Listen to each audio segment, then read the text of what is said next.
마태복음 6장 9절에서 13절 봉독하겠습니다. 그러므로 너희는 이렇게 기도하라. 하늘에 계신 우리 아버지여, 이름이 거룩히 여김을 받으시오며 나라가 임하시오며 뜻이 하늘에서 이루어진 것 같이 땅에서도 이루어지이다.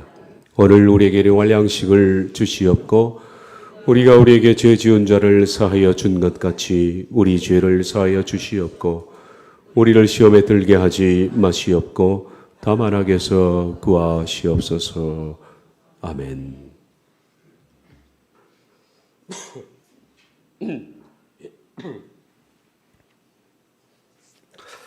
작년 6월경 제주도에서 여교사 살인 사건이 있었습니다.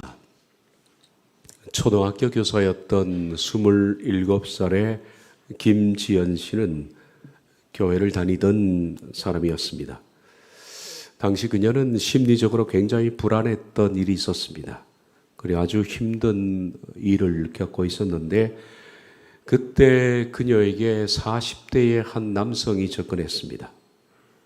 그는 자신을 버클리 음대를 나왔고 CCM 작곡자라고 했고 그리고 자신을 목회자라고 했습니다. 그는 자신이 하나님의 음성을 듣고 성령님의 지시를 받는다라고 말했습니다. 처음에는 김지연 씨가 굉장히 신비롭게 느껴졌습니다. 그런데 시간이 지날수록 김지연 씨는 그 남성의 노예가 되어갔습니다. 김지연 씨는 그의 지시대로 움직였습니다. 모든 월급은 그에게 다 뺏겼고 심지어는 그가 요구하는 돈을 주기 위해서 과외도 하고 아르바이트하고 심지어는 나중에 전단지까지 돌리는 일을 했습니다. 결국 그 사람에게 벗어나려고 애를 쓰다가 폭행을 당해서 숨지고 말았습니다. 한국교회 안에는 소위 하나님의 음성을 듣는다, 또 하나님의 뜻을 안다라는 그 말에 컴플렉스가 있는 것 같습니다.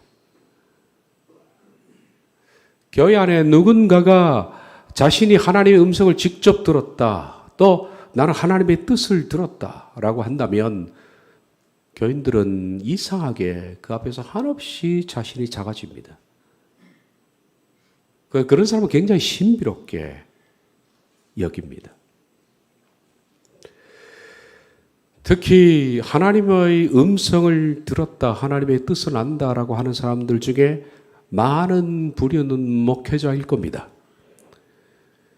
그래서 그런 목회자의 권위에 짓눌려서 소위 헌금이라는 명목으로 돈을 갈취당합니다.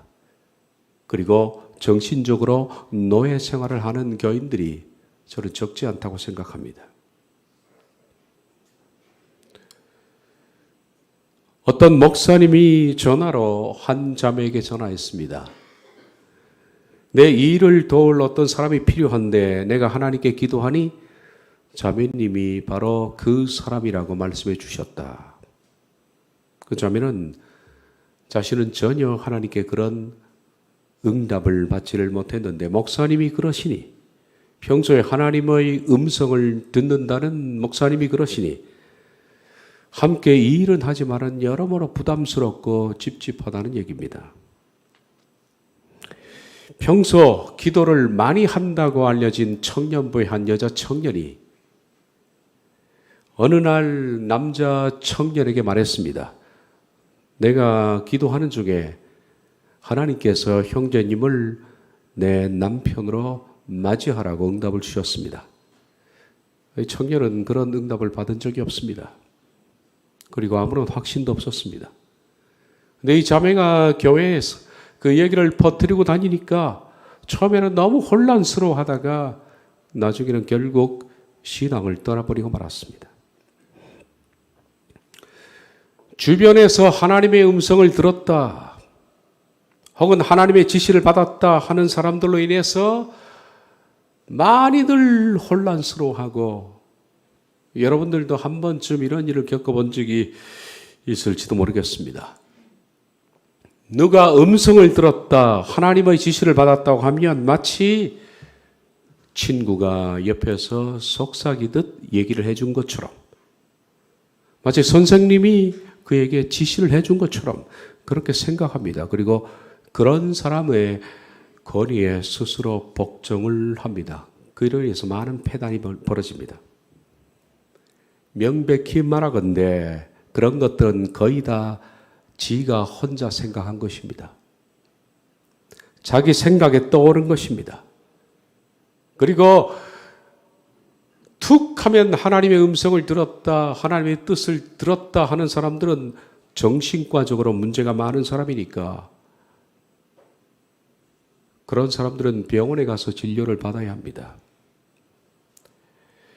많은 그리스도인들이 정신과적으로 문제가 있는 사람들에게 오늘날 신앙이라는 명목으로 농락을 당하고 있습니다.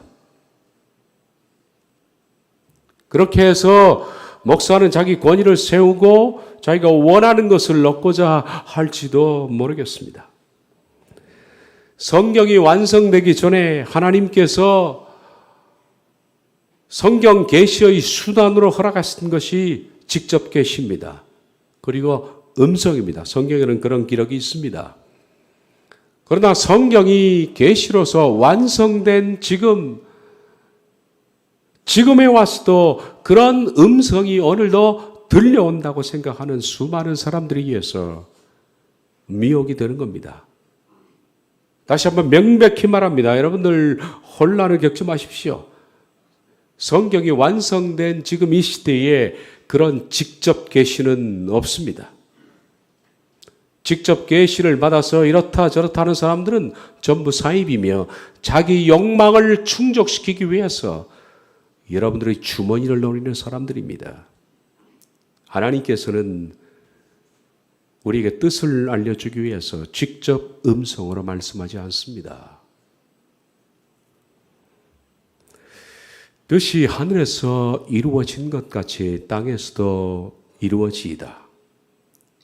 제가 지난번 한번 강의하고 두 번째 시간인데 앞으로 몇 시간 더 이 강의를 하겠지만 이 강의가 그런 식으로 이 하나님 말씀을 들으면 하나님께서 내게 하나님의 뜻을 직접 일러 주실 것이다 라고 기대하고 이 설교를 듣는 사람들은 매우 실망하게 될 겁니다. 그럼에도 불구하고 저는 말합니다. 하나님의 뜻을 알 수가 있습니다. 하나님의 뜻은 알 수가 있습니다.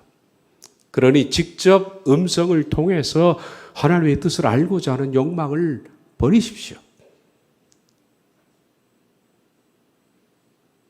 성경적으로 하나님의 뜻을 알 수 있는 방법이 있습니다.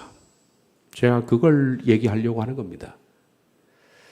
이 강해가 끝나게 되는 몇 주 후에는 여러분들은 하나님의 뜻을 음성을 통해서 듣는 것이 아니라 하나님의 뜻을 분별할 수 있는 방법을 배우게 될 겁니다. 굉장히 유익한 시간이 될 줄로 생각합니다. 성경을 로마서 12장 1절 2절에서 이렇게 말씀합니다.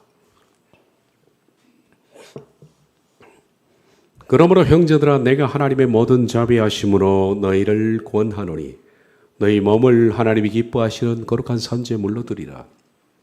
이는 너희가 드릴 영적 예배니라. 너희는 이 세대를 본받지 말고 오직 마음을 새롭게 함으로 변화를 받아 하나님의 선하시고 기뻐하시고 온전하신 뜻이 무엇인지 분별하도록 하라. 하나님의 선하시고 기뻐하시고 온전하신 뜻 알 수 있을까? 알 수 있습니다. 그런데 이 뜻은 하나님의 선하시고 기뻐하시고 온전하신 나를 향한 넬레마, 그 소원, 뜻은 내가 직접 그것을 음성으로 듣거나 계시로 보거나 해서 알 수 있는 것이 아닙니다. 이것은 어떻게 우리에게 알려지느냐? 성경이 이렇게 말씀합니다. 다시 이 부분을 집중해서 보십시오. 하나님의 선하시고 기뻐하시고 온전하신 뜻이 무엇인지 분별하도록 하라. 그것은 직접 귀로 듣는 것이 아니라 분별의 문제입니다. 하나님의 뜻은 들어서 하는 것이 아니라 분별해서 하는 겁니다. 분별할 수 있습니다. 여기서 분별이라는 단어를 좀 더 우리가 유심하게 봐야 합니다. 노키마저라는 이 뜻은 사전에 이렇게 정의되어 있습니다. 테스팅. 이것은 시험을 통해서 분간이 되는 것이다. 그리고 두 번째, 시험을 통해서 증명되는 것이다 라고 말합니다. 그렇습니다. 분별의 선제 조건이 뭐냐? 테스트입니다. 테스트를 통해서 하나님께서는 그에게 그것을 분간할 수 있도록 혹은 증명할 수 있도록 우리에게 뜻을 알리신다 라고 성경이 말씀합니다.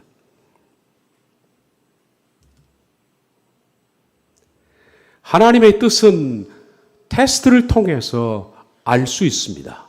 들어서 하는 것이 아니라 분간해서 한다는 겁니다. 여기서 테스트는 유혹이 아닙니다. 이것은 시험입니다. 많은 사람들이 어려움을 겪는데 그 어려움은 대부분 저는 생각하기에 유혹이라고 생각합니다. 유혹은 자기 속의 죄성 때문에 시작되는 겁니다. 탐심, 탐욕, 정욕 이런 것들 때문에 그것을 취하려고 그것을 가지려고 시도하다가 생기는 각종 어려움, 각종 고통스러운 문제는 테스트가 아닙니다. 그것은 자기로 인해서 생긴 유혹이라 그렇게 부르는 것입니다. 수많은 사람들이 유혹을 당해서 문제가 생기지만은 그것이 자기로부터 시작됐다는 것을 인정하지를 않는 것 같습니다. 그리고 그는 말합니다. 하나님이 나를 테스트하시다. No, 하나님이 테스트하신 것이 아닙니다. 명백히 말하건대 유혹으로 인해서 다시 말해서 자기 속에 욕심과 탐욕 때문에 발생한 문제로는 하나님의 뜻을 알 수 있을까? 알 수 없습니다. 유혹으로 인해서 생긴 고통스러운 문제로는 절대 하나님의 뜻을 알 수 있는 것이 아닙니다. 유혹으로 인해서 생긴 고통스러운 문제가 가지고 있는 딱 하나의 하나님의 뜻이 있습니다. 그것은 회개하라는 겁니다. 회개밖에 없습니다. 하나님의 뜻은 뭘로부터 알 수 있는가? 테스트입니다. 시험입니다. 시험은 내 욕망과 탐심으로 인해서 발생한 것이 아닌 나는 올바르게 살았지만은 외부로부터 불행한 일이 닥쳐 들어오는 것을 말합니다. 유혹은 내 속에서 시작되는 것이고 시험은 밖에서 내게 들어오는 것입니다. 그렇게 생각하면 간단히 분별할 수 있습니다. 나는 잘못한 게 없습니다. 아무리 생각해도. 아무리 나를 분석하고 나를 봐도 내가 욕심을 낸 것도 없습니다. 하나님 앞에 정직하게 했습니다. 무례를 범하지 않았습니다. 그런데 왜 이런 고통스러운 문제가 생기는가? 그것이 명확하다면 그것은 하나님이 주신 테스트입니다. 이 테스트를 통해서 뭘 한다고? 하나님의 뜻을 안다는 겁니다. 이것이 도키마조입니다. 자, 여러분들이 하나님의 뜻을 아는 수많은 방편들, 그 방편들 중에 첫 번째를 제가 말씀드립니다. 시험을 소중히 다루라는 겁니다. 왜? 그 속에 하나님의 뜻이 있습니다. 하나님의 뜻이 있습니다. 우리들은 살면서 시험이라는 것을 많이 당합니다. 지금까지도 시험을 겪어왔고 앞으로도 시험을 당할 겁니다. 그것을 소중히 다루십시오. 보물처럼. 왜? 그 속에 하나님의 뜻이 있습니다. 대부분의 사람들은 잡초를 귀찮게 생각합니다. 저도 그렇습니다. 잡초는 어떻게 그렇게 생장력이 강하고 빨리 자라는지 귀찮습니다. 그래서 잡초를 뽑아버리거나 그리고 그것을 제초제를 뿌려서 죽입니다. 그런데 이 잡초는 총 종류가 35만 종이라 그럽니다. 35만 종 가운데 우리들은 잡초라고 부르지만은 잡초 안에는 어떤 효능이 있는지 몰라서 우리가 이름을 그냥 잡초라 부르는 겁니다. 실은 하나님께서는 인간을 유익하기 위해서 이 잡초 속에 많은 것들을 넣어두었겠죠. 그런데 우린 약초를 귀하게 생각합니다. 약초는 돈이 되는 것이고 그리고 귀한 것입니다. 그런데 우리가 약초라고 부르는 것은 잡초라는 35만 종 가운데 효능이 발견된 3,000종을 가리켜서 약초라 부르는 겁니다. 약초와 잡초의 경계선은 없습니다. 그러니까 모르면 잡초입니다. 효능이 발견된 것은 약초가 되는 겁니다. 그만큼 우리들은 모르고 산다는 겁니다. 저는 시험 역시 그런 것과 비슷하다고 생각합니다. 여러분들 시험이 어떤 의미인지 발견을 못해서 그렇습니다. 시험이 가지고 있는 효능을 몰라서 그렇습니다. 그래서 시험은 잡초처럼 뽑아버리고 싶고 제초자가 있으면 뿌려서 죽이고 싶고 거부하고 싶고 시험이 없었으면 좋겠습니다. 효능을 몰라서 시험 때문에 아파하고 쓰리고 시험이 힘든 겁니다. 그런데 실은 시험에는 약초처럼 엄청난 효능이 들어있는 겁니다. 우리가 잡초라고 생각하기 때문에 그렇습니다. 그 시험의 효능 가운데 하나가 뭐냐 하면 하나님의 뜻이 담겨 있다는 겁니다. 왜 하나님께서 시험을 통해서 하나님의 뜻을 담아놨는지는 모르겠습니다. 분명한 것은 오늘도 하나님은 자신의 뜻을 우리에게 전달해 보이십니다. 무엇을 통해서? 시험을 통해서 하나님은 우리에게 자신의 뜻이 담긴 편지를 보내십니다. 지금까지 보내오셨고 그리고 앞으로도 보내실 겁니다. 여러분의 천국 가면 여러분에게 보낸 수많은 하나님의 뜻에 대한 편지가 봉투도 뜯지 않은 채 쓰레기통에 구겨 넣어졌다는 사실을 발견할 겁니다. 여러분 뜯어보지도 않았습니다. 얼마나 아까운 일인지 모릅니다. 편지 속에는 나를 향한 하나님의 딜레마, 이 원이 담겨 있는 겁니다. 그 하나님의 원은 어떤 원이냐? 선하고 기뻐하시고 온전한 원입니다. 하나님의 선하시고 기뻐하시고 온전하신 뜻이 무엇인지 분별하라. 그러니까 이 뜻을 우리가 만약에 알고 그것을 행하게 된다면 무엇과 만나느냐? 하나님의 선과 만납니다. 선은 아름다움입니다. 하나님이 우리에 대한 사랑의 호의입니다. 그리고 하나님의 기쁨과 만날 것이고 하나님의 온전하심과 만나게 될 겁니다. 이걸 분별할 수 있도록 선하시고라는 것은 하나님의 아름다움입니다.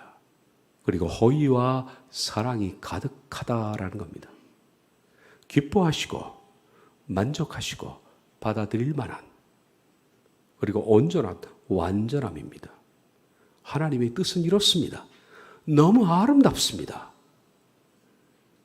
그리고 하나님의 이 뜻을 자신의 것으로 받는 사람을 통째로 안으십니다. 그리고 그 뜻은 완전하십니다. 우리 생에 완전한 것입니다. 우리가 하나님의 선하시고 기뻐하시고 온전하신 호의가 가득하고 우리를 수용하시며 그리고 완전한 하나님의 뜻을 알 수가 있다면 우리가 얼마나 행복할까? 이게 얼마나 행복할 일일까요? 세상에 뭐가 비교가 될 수 있을까요? 그런 하나님의 뜻, 선하고 기뻐하시고 온전하신 뜻을 알 수 있을까? 알 수 있습니다. 그리고 여러분이 정말 알게 되기를 바랍니다. 알 수 있습니다. 그런 하나님의 뜻은 시험이라는 우편 배달부가 편지에 담아서 전달해 줍니다. 다시 말하면 시험은 하나님의 선하시고 온전하시고 기뻐하신 뜻이 담긴 편지를 전달해 주는 우편 배달부입니다. 그런데 왜 시험을 가치 없게 취급할까요, 우리는? 시험을 고통스러운 것으로 다루지 마십시오. 그리고 그 시험은 사람을 통해서 올 때가 있는데 시험을 사람을 통해서 올 때 사람을 원망하거나 사람을 미워하는 경우는 불행하게도 하나님의 뜻을 절대 얻지를 못합니다. 시험은 싸구려 물건이 아닙니다. 시험은 보물입니다. 보석 상자입니다. 여러분이 가장 소중하게 다뤄야 할 하나님의 뜻이 담긴 그 편지를 우편 배달부가 여러분들에게 전달해 주는 겁니다. 그것이 바로 시험입니다. 그러니 실상을 안다면 우린 시험 앞에 편지를 받기 전에 엎드려 절하며 바라야 합니다.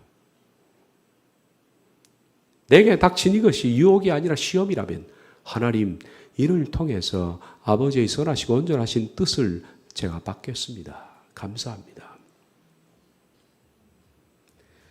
시험은 때로는 사고 혹은 질병 혹은 인간관계의 어려움, 때로는 실직, 좌절, 빈곤, 때로는 숨쉬기도 어려울 정도로 힘든 상황이라는 옷을 갈아입고 우리에게 나타납니다.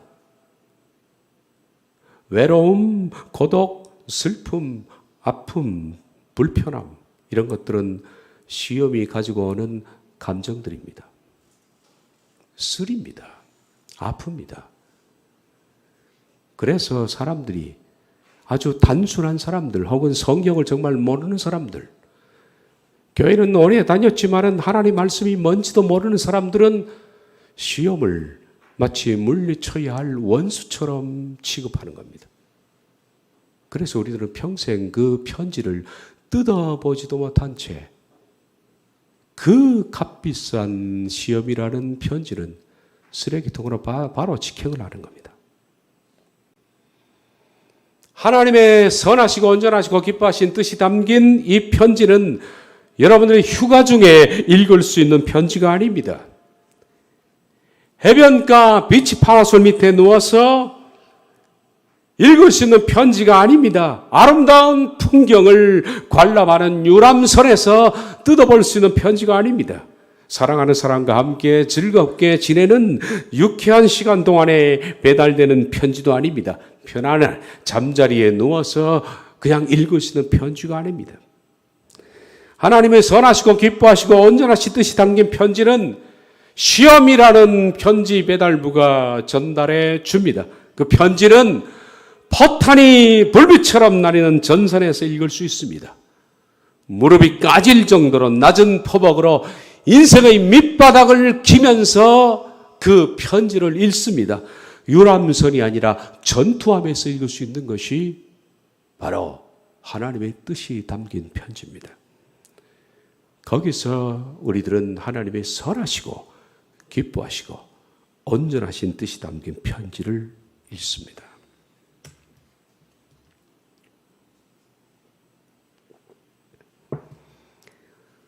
하나님의 원, 이것은 누구나 다 알 수 있을까? 누구나 다 알 수 있을까? 하나님의 선하시고 온전하시고 기뻐하신 뜻이 담긴 편지는 시험 중에 있는 사람들에게 배달되는 겁니다. 그러니까 모든 시험 중에 있는 사람들은 이 편지를 다 배달받아왔고 앞으로 배달받습니다. 근데 누구나 읽을 수 있는가? 누구나 깨달을 수 있을까? 그렇지는 않습니다. 그렇지는 않습니다. 우리 로마서 아까 읽었던 12장에서 이 편지를 읽을 수 있는 자격, 곧 수신자가 어떤 사람인지 하는 것들을 바울이 말하고 있습니다. 다시 말해서 하나님의 뜻을 뜯어서 읽을 수 있는 자격자가 있습니다. 수신 자격자입니다. 그 자격자는 다음과 같은 사람입니다. 그러므로 형제들아, 내가 하나님의 모든 자비하심으로 너희를 구원하노니 너희 몸을 하나님이 기뻐하시는 거룩한 산 제물로 드리라. 이는 너희가 드릴 영적 예배니라. 너희는 이 세대를 본받지 말고 오직 마음을 새롭게 함으로 변화를 받아. 이것이 전제 조건입니다. 이런 사람이 하나님의 선하시고 기뻐하시고 온전한 뜻이 무엇인지 분별할 수 있는 사람입니다. 이 전제 조건은 둘입니다. 이런 사람만이 그 편지를 뜯어볼 수 있다는 겁니다. 첫째는 너희 몸을 하나님이 기뻐하시는 거룩한 산제물로 드리라. 두 번째는 너희는 이 세대를 본받지 말고 오직 마음을 새롭게 함으로 변화를 받아. 이 두 가지 전제 조건을 충족하여 살아가는 사람들에게는 하나님의 선하시고 온전하신 뜻이 무엇인지 분별할 수가 있는 겁니다. 정확하게 편지를 뜯어서 분별할 수가 있는 겁니다. 첫 시간에 말씀드린 것처럼 하나님의 뜻을 분별하는 사람들을 가르쳐서 성도라 부릅니다. 그리고 천국에는 그런 사람들이 백성이 된 겁니다.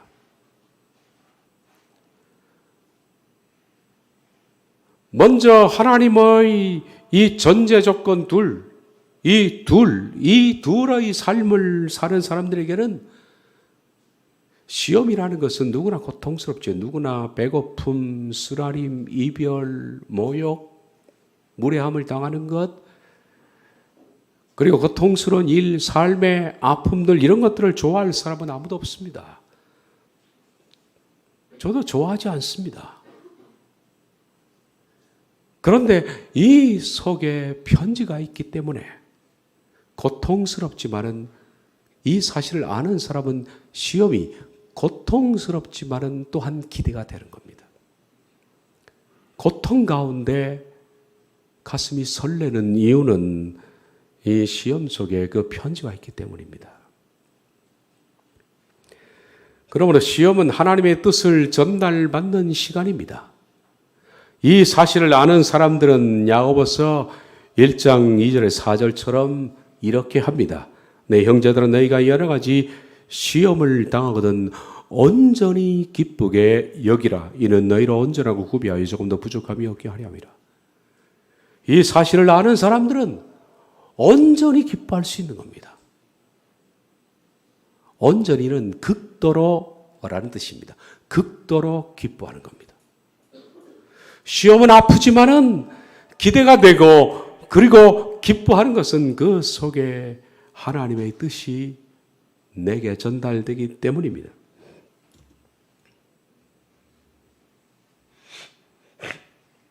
우린 전제 조건 둘, 첫 번째는 우리가 평소에 어떤 삶을 살아야 하느냐. 수신자, 시험을 통해서 하나님의 뜻이 담긴 편지를 받을 수 있는 수신자는, 첫째는 너희 몸을 하나님이 기뻐하시는 거룩한 산제물로 드리는 사람. 그리고 거룩한 산제물로 드리는 사람은 어떤 사람이냐? 영적 예배를 하는 사람. 영적 예배라는 것은 다른 것이 아니라 내 몸을 산제물로 드리는 사람, 그 사람이 영적 예배를 하는 사람. 첫째 조건입니다. 여기서 우리가 집중해야 할 것은 산제물입니다. 산제물이라는 이 용어는 구약에서 제사를 드릴 때 썼던 용어입니다. 산제물은 살아있는 제물이라는 뜻입니다. 살아있는 제물. 구약에서는 제사를 드리려고 할 때 자신을 대신해서 죽어줄 동물을 가지고서 대제사장께로 갑니다. 그리고 대제사장 앞에서 그는 그 동물에게 안수를 합니다. 안수를 하면 전가됩니다. 그동안에 내가 지었던 모든 죄들이 동물에게 전가됩니다. 내가 죽을 수는 없잖아요. 그러니까 전가된 그 동물은 나의 모든 지금까지였던 불법, 죄, 탐심, 그리고 악을 행했던 것, 음욕, 탐심, 죄악들, 모든 것들이 그대로 그 동물에게 전가가 되었습니다. 그와 동시에 그 동물은 지극히 추한 것이 됩니다. 제사장은 내 죄가 전가된 그 제물, 살아있는 제물, 산 제물을 가지고서 제단 위에 올려놓습니다. 제단 내 기퉁에는 뿔이 있고 뿔에 줄이 달려 있습니다. 그 줄을 사지를 묶습니다. 그런 다음 제사장은 그 동물을 각을 뜹니다. 내장은 버리고 간과 간 껍질을 분리하고 붙어있는 기름기도 분리하고 각을 떠서 깨끗이 씻습니다. 그런 다음 그 짐승을, 죄로 오염된 짐승을 제단불에서 불러 사릅니다. 이걸 염두에 두고 하신 말씀입니다. 무엇을? 너희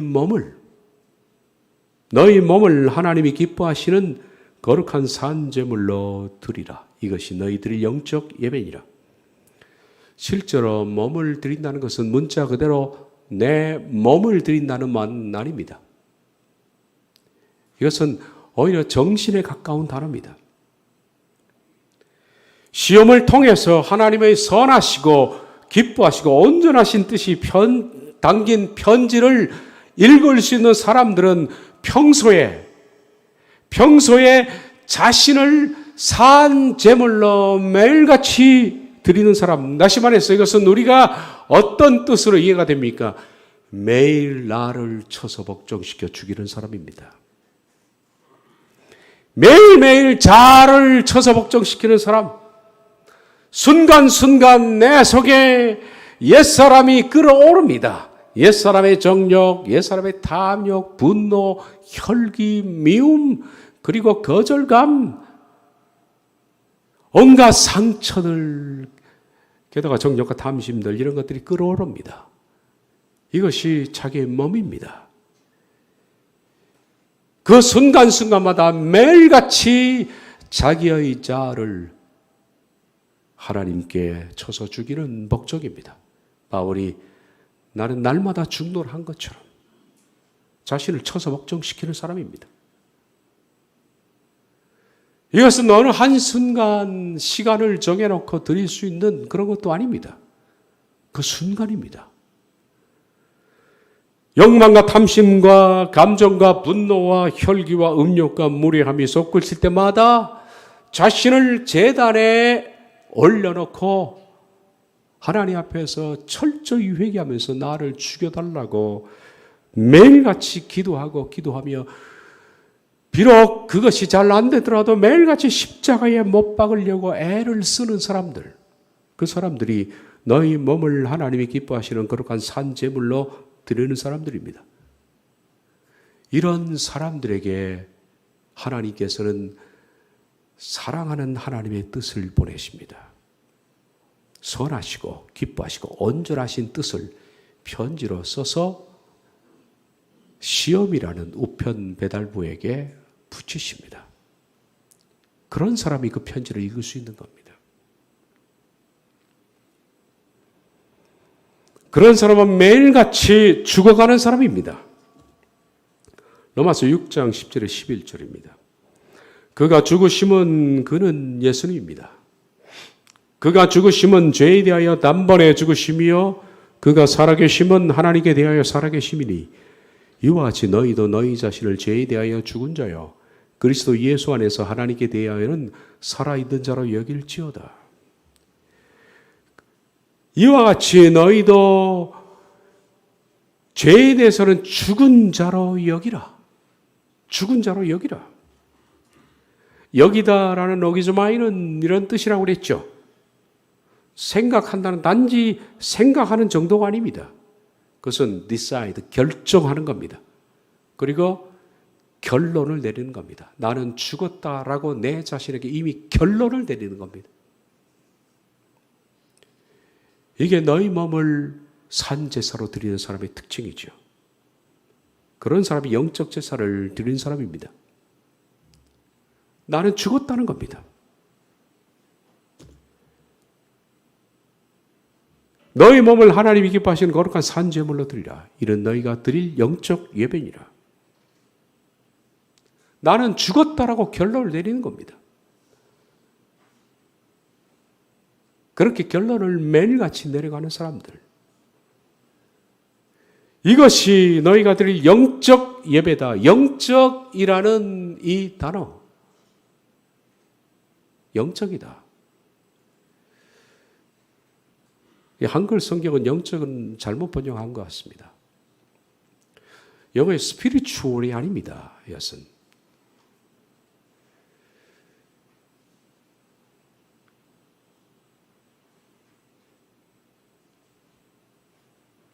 만약에 spiritual이라고 번역하려면 푸뉴마티라는 단어를 써요. 헬라의 푸뉴마티. 그래서 영적입니다. 그런데 로기켄입니다. 로기켄은 로고스라는 단어를 알 겁니다. 로고스는 논리입니다. 논리.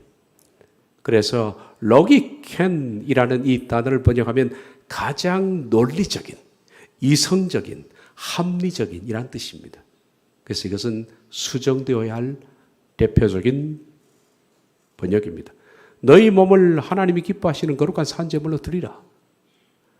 우리가 매일같이 내 자신을 죽여나가는 사람, 그런 사람이 어떤 사람이냐? 가장 이성적이고 합리적인 예배를 드리는 사람입니다. 하나님 보시기에 가장 이성적이고 합리적이라는 겁니다. 이성적이고 합리적인 예배라는 것은 곧 자아가 죽는 예배를 말합니다. 오늘날 교회 안에서는 이런 자아가 죽는 설교가 실종했습니다.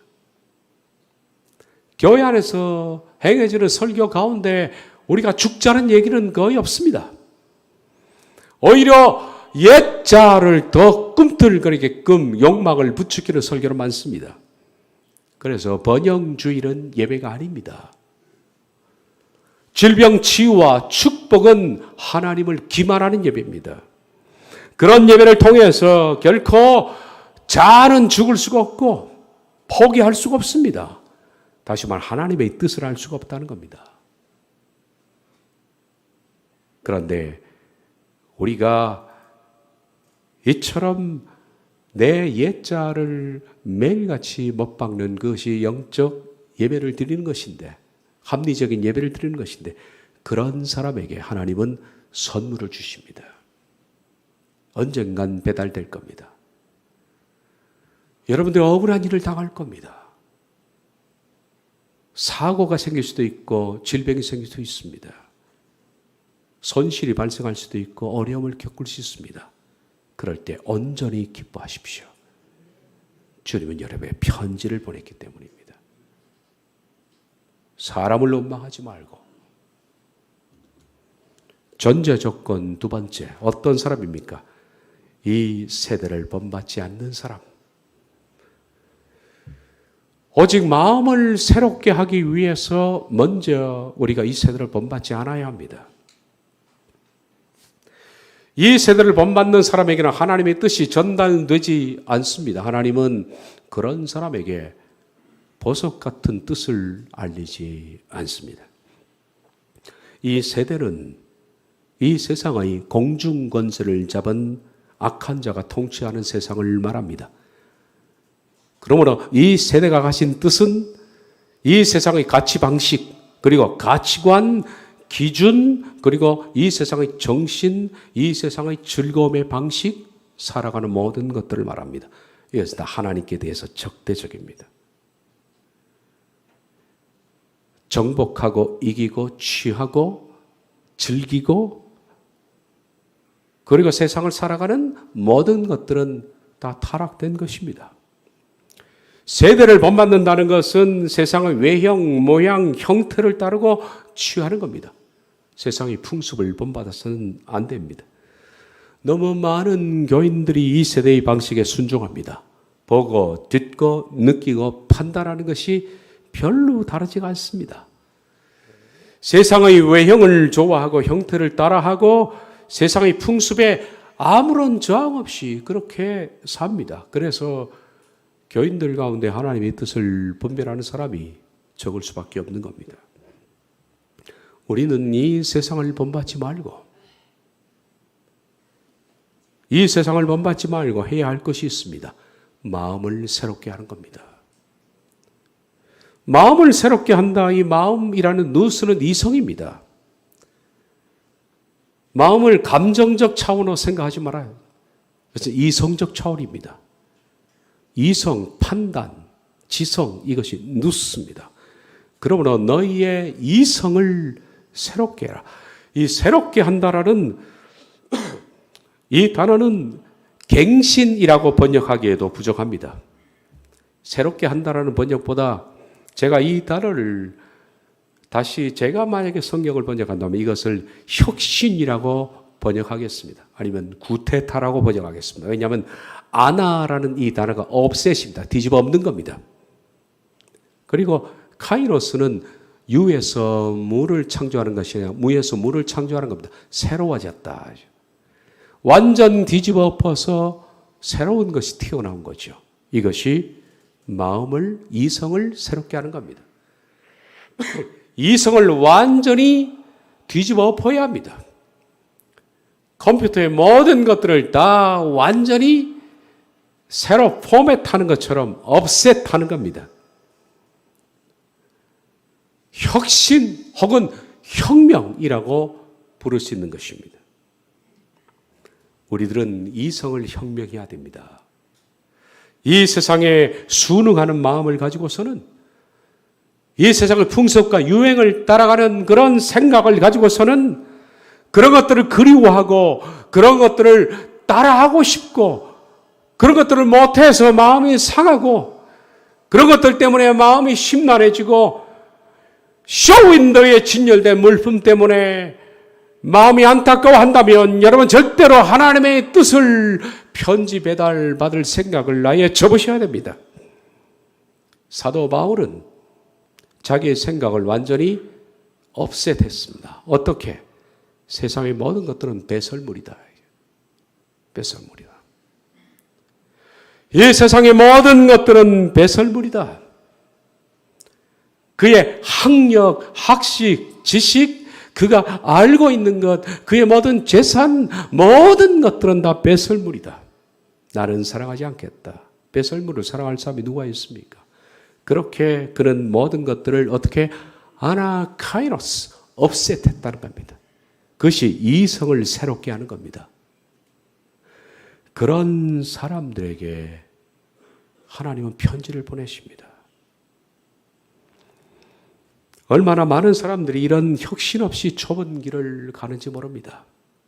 말씀이 옳은 것은 인정을 합니다. 그리고 그 길을 가야 한다는 것도 압니다. 두렵기 때문입니다. 그런데 여러분, 그런 두려움과 그런 열정은 롯의 처에도 있었습니다. 그녀 역시 소돔 고모라를 찾아온 천사에게 그 도성을 빠져나가야 된다는 말을 들었을 때 그녀도 두려워했습니다. 그리고 롯의 가족들이 함께 다 두려워했습니다. 그리고 길을 떠나야 한다는 것도 알고 길을 떠났습니다. 그럼에도 불구하고 그녀는 마음이 혁신되지 못했습니다. 여전히 소돔 고모라의 마음을 둔 겁니다. 그래서 그가 소금 기둥이 됐다는 사실은 성경에서 우리가 잘 보고 있는 바입니다. 마음을 완전히 혁신시켜서 이 세상의 모든 것들은 배설물이다. 있는 것을 족하게 여기고 욕심 부리지 말고 그렇게 마음을 새롭게 하는 자들에게 하나님 편지를 보내시지. 이 세상에 찌들려서 그것을 사랑하고 언저리에서 기웃거리는 사람에게 하나님이 편지를 보낼 리가 없습니다. 하나님의 뜻을 알고 싶은가? 이 두 전제 조건을 잊지 마십시오. 첫째, 우린 옛자를 매일같이 십자가에서 못 박는 사람.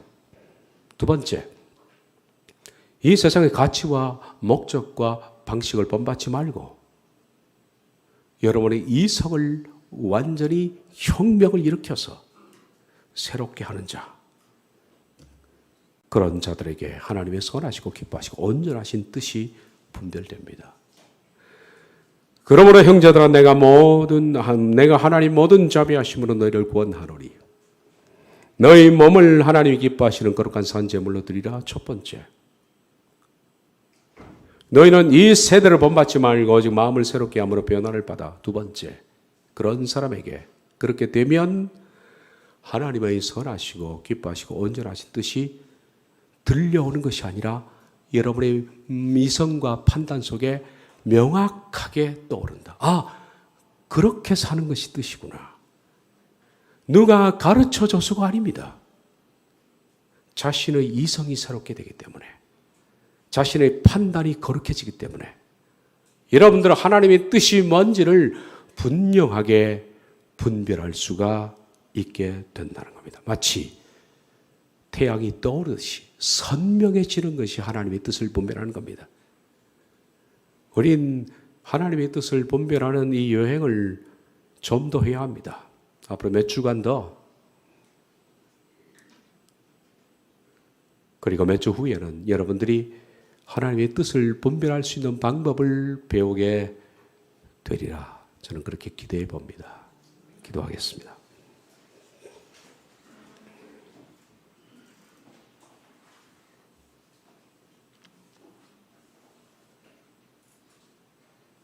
주님, 하나님께서는 우리에게 수없이 많은 편지를 보내셨고 또 보내실 겁니다. 근데 우리들은 마치 신문 사이에 끼어온 잡동사니 우편물처럼 그것을 지금까지 열어보지도 못한 채 쓰레기통에 다 버려왔던 우매함을 우리들은 되돌아봅니다. 그런 이유가 우리들은 지금까지 내 자신을 쳐서 복종시킨 그런 신앙이 아니었고, 세대를 본받지 말고 마음을 혁명해서 살아왔던 것이 아니기 때문에 그 하나님의 선하시고 기뻐하시고 온전하신 뜻이 담긴 편지를 분별조차 하지 못하고 멸시해 왔습니다. 우리의 죄악을 용서해 주시고 앞으로 저희들이 하나님의 뜻을 분별할 수 있는 그런 사람이 되겠습니다. 저희를 긍휼히 여겨 주옵소서. 예수님의 이름으로 기도하옵나이다. 아멘.